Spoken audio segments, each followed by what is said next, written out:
नमस्कार मित्रांनो, welcome back to the channel. आज आपण युअर सोल्स प्लॅन या रॉबर्ट श्वॉर्ट्झ यांच्या पुस्तकातील एक खूप खोल आणि भावनिक अध्याय पाहणार आहोत. Chapter 4 deafness and blindness. हा अध्याय आपल्याला एक खूप महत्त्वाचा प्रश्न विचारायला भाग पाडतो. कोणी आत्मा जन्माआधीच बहिरेपणासारखं कठीण आयुष्य का निवडेल? चला, ही गोष्ट एका सत्यकथेच्या माध्यमातून समजून घेऊया. जन्माआधी आत्म्यांना माहीत असतं की मानवी जीवनात आपल्याकडे फक्त 5 इंद्रिय असणार आहेत. त्यातली सगळ्यात महत्त्वाची ऐकणं आणि पाहणं. मग प्रश्न असा पडतो, जर आयुष्य अनुभवण्यासाठी हे इंद्रिय इतकं गरजेचं असेल, तर कोणी आत्मा ऐकण्याची क्षमता गमावलेलं जीवन का निवडेल? आपली ओळख होते पेनेलोपीशी. ती जन्मापासून पूर्णपणे बहिरी आहे. लहानपणी तिने आईला विचारलं, मी बहिरी का आहे? त्या प्रश्नामागे राग होता, दुःख होतं आणि सुटून जायची इच्छा होती. आज पेनेलोपी मोठी झालीये. ती बहिऱ्या लोकांना साइन लँग्वेज आणि इंग्लिश शिकवते, विशेषतः अशा लोकांना जे समाजाकडून दुर्लक्षित आहेत. शाळेत तिला वेगळं असल्याची जाणीव सतत होत होती. लोक माझ्याशी बोलताना हळू, मोठ्याने बोलायचे. कधीकधी मला पेन पेपर द्यायलाही नकार द्यायचे, कारण त्यांना वेळ द्यायचा नव्हता. ती बहिरी होती, ती स्त्री होती, ती आफ्रिकन अमेरिकन होती. ती कुठेच पूर्णपणे फिट होत नव्हती. या सगळ्या अनुभवांनी तिला तोडून टाकलं नाही, तर अधिक संवेदनशील बनवलं.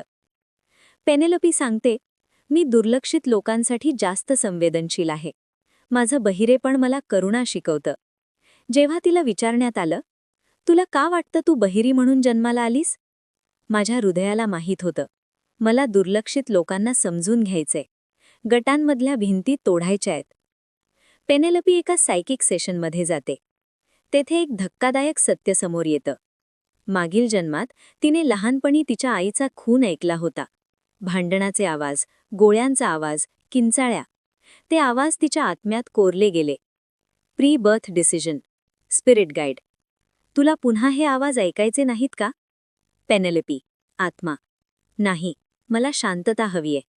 Spirit guide. मग तू बहिरी म्हणून जन्म घेऊ शकतेस. तुझं दुखणं राहील, पण ते आतून बरे होईल. आणि तिथेच तिने बहिरेपणाची निवड केली. या अध्यायाचा संदेश खूप स्पष्ट आहे. बहिरेपणा शिक्षा नाही, तो चूक नाही, तो अपंगत्व नाही, तो एक आत्म्याचा निर्णय आहे. माध्यमांमार्फत झालेल्या अनेक सत्रांमध्ये एक गोष्ट वारंवार सांगितली जाते. करुणा, सहानुभूती आणि निरपेक्ष प्रेमच हे आत्म्याचे मुख्य ध्येय आहेत. आपण आत्मे म्हणून स्वतःला करुणा म्हणून ओळखू इच्छितो, आणि ही ओळख फक्त अनुभवातूनच मिळते. देणे आणि घेणे दोन्ही मार्गांनी. समाज बहिरेपणाला अपूर्णता मानतो, पण आत्म्याच्या दृष्टीने कोणीही कमी नाही. आत्म्याच्या जगात कोणावरही दोषारोप नाही. मागील जन्मात घडलेल्या खुनाबाबतही राग नाही, द्वेष नाही, फक्त समज आणि क्षमा. आत्मे एकमेकांना न्याय देत नाहीत, आपण स्वतःलाच न्याय देतो. करुणेबरोबरच आत्म्याचा दुसरा मोठा हेतू म्हणजे सेवा. आई, शेजारी, मार्गदर्शक सगळेच एकमेकांची सेवा करायला तयार असतात. अगदी तो आत्मासुद्धा ज्याने मागील जन्मात चुकीचं केलं, तोही सेवा करण्यासाठी मागे राहतो. हेच खरं प्रेम आहे. आपलं युग फिअर एज म्हणून ओळखलं जातं, भीतीचं युग. आत्मे भीतीपासून पळत नाहीत, ते अनुभवतात आणि तिच्या पलीकडे जातात. जीवनातील अडचणी म्हणजे भीती बरी करण्याची संधी. पेनेलोपी तिच्या अनुभवांसाठी कृतज्ञ आहे. कृतज्ञता म्हणजे दुःख आवडलं असं नाही, तर त्या दुःखातून झालेली वाढ ओळखणं. कृतज्ञता ही प्रेम, क्षमा आणि करुणेसारखीच एक उंच ऊर्जा आहे. बहुतेक लोक कानांनी ऐकतात. पेनेलोपीने हृदयाने ऐकण्यासाठी हे आयुष्य निवडलं. आत्म्याचा आवाज. तो शांत असतो, पण खरा असतो. आपल्या आयुष्यातील अडचणी शिक्षा नाहीत, त्या आत्म्याच्या शिकवण्या आहेत. करुणा म्हणजेच आपण कोण आहोत हे आठवणं. डोळ्यांनी न पाहणारा, पण हृदयाने पाहणारा. बॉबची प्रेरणादायी कथा. मी इन्क्युबेटरमधून बाहेर आलो तेव्हा मी आंधळा होतो. अशा शब्दांनी सुरू होते बॉब नावाच्या एका असामान्य माणसाची जीवनकथा. 1949 साली बॉबचा जन्म 3 महिने आधी झाला. वजन 2 पाऊंडपेक्षाही कमी.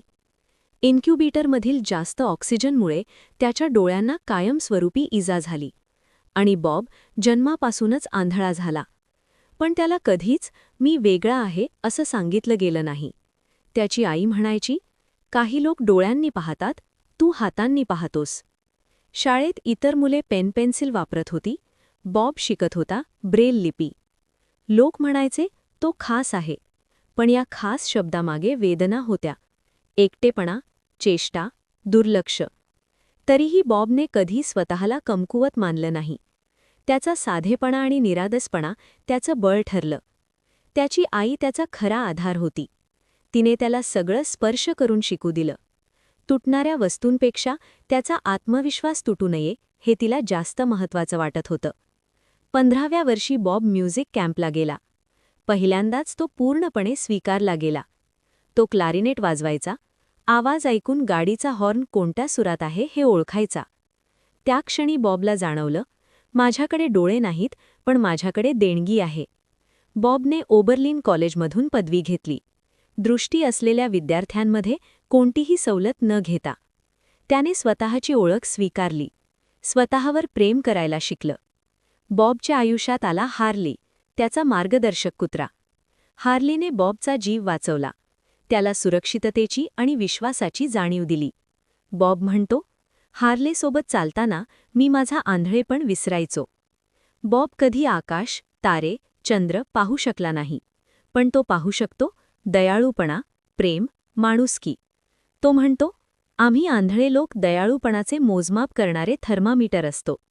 बॉबची कथा आपल्याला शिकवते की कमतरता ही शिक्षा नसते, ती आत्मशोधाची संधी असते. डोळ्यांनी न पाहता हृदयाने पाहण्याची कला बॉबने आपल्याला शिकवली. जर ही कथा तुम्हाला स्पर्शून गेली असेल तर व्हिडिओ लाईक करा, शेअर करा आणि अशाच प्रेरणादायी कथांसाठी चॅनल सबस्क्राईब करा.